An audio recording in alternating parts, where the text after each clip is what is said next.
Hello, this is Emma from Oscar and Rose Photography, and I'm hoping in this tutorial to show you how I do a head swap. Um, Quite often when you're working with children and animals, both at the same time, because you're thinking so much on the go, you might find that you need to do a head swap and some photos. This doesn't mean swapping the child's head for the dog's head. Haha. Okay, so I've got here a picture of my boy and my dog, and I really like that, but I've chopped off some of his elbow, and then this one's further back, but I don't like his face. So I like that face, this face here, and I like that body. So this image that I've got open here is the one that I'm going to be working on.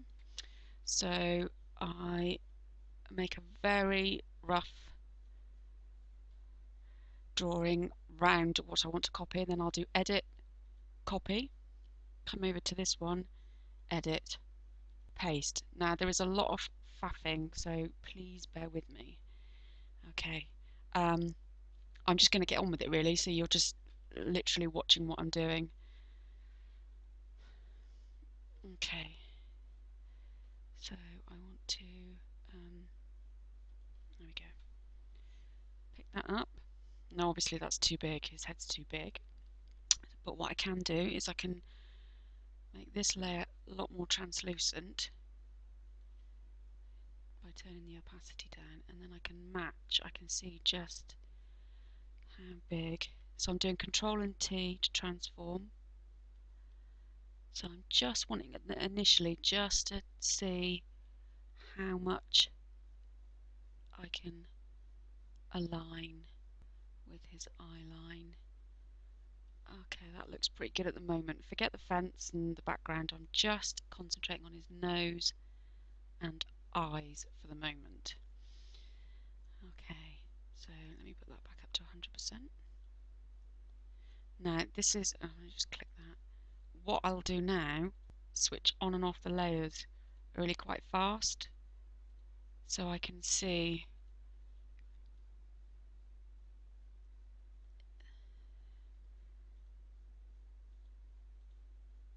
Okay, I'm pretty happy that I've got him in the right proportion. So now I'm going to create a layer mask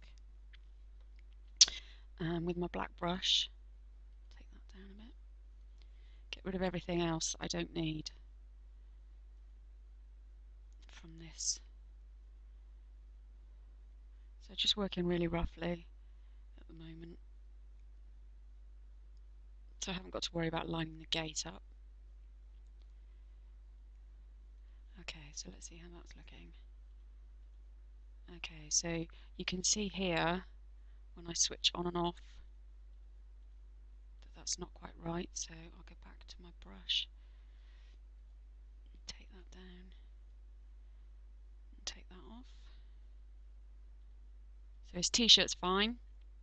So now I can see that the new head is a little bit too big for the body. So again, I'm going to turn that down, and I'm going to make the background layer, which I can't, so I'm going to duplicate the background layer so that I can then make that a really hard light.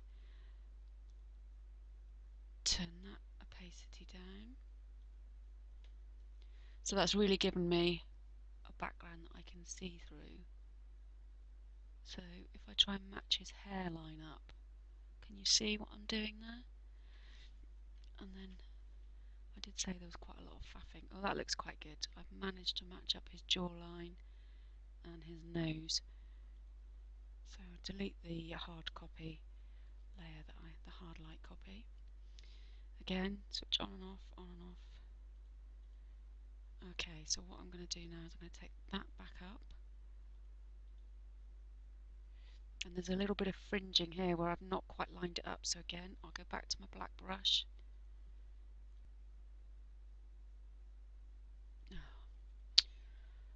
Make sure I'm clicked on the layer mask. There we go.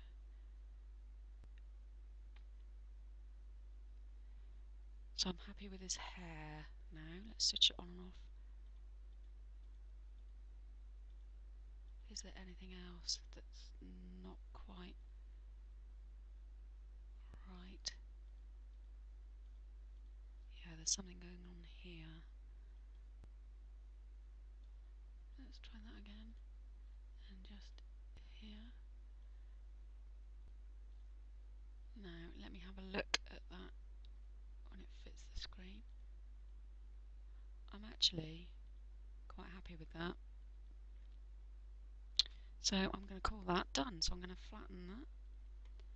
I'm going to crop it down to my original ratio.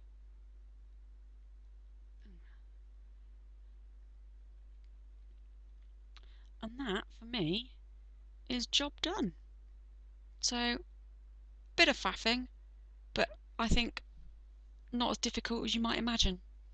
Okay, I hope that helps. Thanks for watching.